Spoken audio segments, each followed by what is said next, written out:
美驻华大使以俄驻华大使在北京互怼，英法大使帮腔，中国的回应绝了。观众朋友、网友朋友，大家好，我是付强少。近日，第10届世界和平论坛在北京举行，但是和平论坛的场面可不和平。美国和俄罗斯驻中国大使为北约的问题火力全开，英国与法国大使则帮腔美国，而中国外交部的回应又给了美国沉重的一击。这场大戏看起来非常有意思。这次会议的主题是联合国与全球秩序。但以美国为首的英法3国驻华大使却将矛头直指俄罗斯。美国驻华大使尼古拉斯·伯恩斯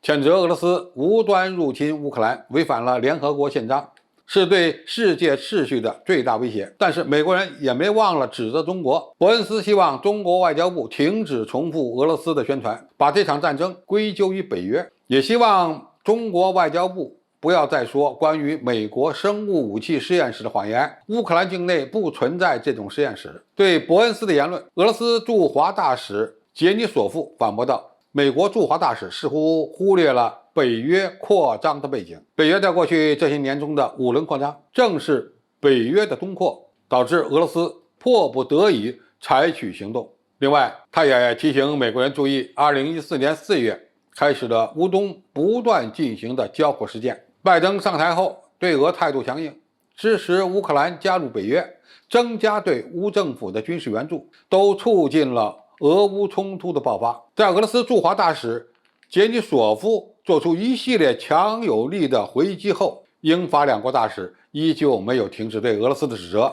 英国大使卡吴若兰继续驳斥了有关北约对俄罗斯构成威胁的说法，称北约是一个纯粹的防御联盟。法国大使罗良则重复了美方的观点，认为这场战争违反了国际秩序的所有基本原则，还谈到了俄罗斯对欧洲安全的威胁。这件事有意思的地方非常多，但是我们需要关注的主要是2点。第一，以美国为代表的西方国家最担心中国人对北约的看法，他们笃定地认为北约是一个防御性的组织，而俄罗斯呢，则认定北约是一个侵略性的军事集团。中国人对北约的看法也非常负面。第二，美国认为俄罗斯对美军在乌克兰设置的那些生物实验室危害了人类的生命安全，是虚假宣传，所以非常担心中国人相信了俄罗斯的说辞。这意味着美国已经认识到中国人对北约和美国的看法与俄罗斯人的观点更相近，认为这是虚假的。那么北约真的是侵略性的军事集团吗？美军在乌克兰正在研制生物武器吗？其实美国现在的焦虑完全是自找的，而且不会改变中国人对这2件事的看法。首先，北约这个组织对绝大多数北约成员国来说的确是一个防御性的军事组织，但是对美国来说并不是。北约轰炸中国驻南联盟大使馆，违反联合国宪章，在中东发起的军事行动也历历在目。想要中国人放弃对北约的仇恨是不可能的。但是我们也需要认识到，美军与北约是不一样的。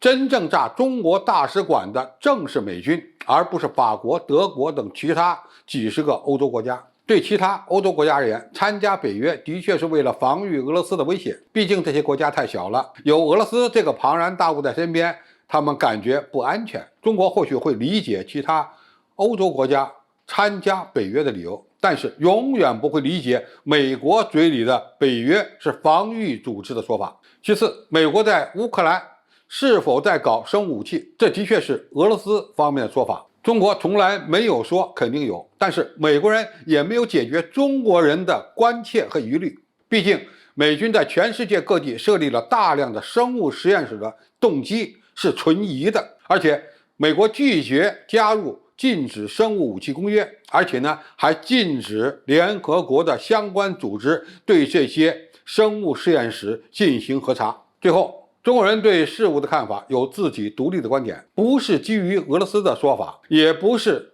基于西方国家的说法，而是自己的。中国外交部发言人赵立坚的答复更绝。他说，一贯散布虚假信息和谎言的是美方的有关官员，而不是中方。中方始终从乌克兰问题的历史经纬和是非曲直出发，独立自主地做出客观公正的态度判断。关于美国海外生物实验室，中国要求美国有责任给世人一个交代，也就是说，中国对北约的看法是自己的，要求美国交代清楚其海外生物室的活动和内容，也表明了中国的关切。所以，美国要想改变中国对北约的看法，恐怕还没有那么简单。中国人不会忘记历史，何况是血仇。好，今天的评述就到这里，谢谢大家收看，我们下期再见。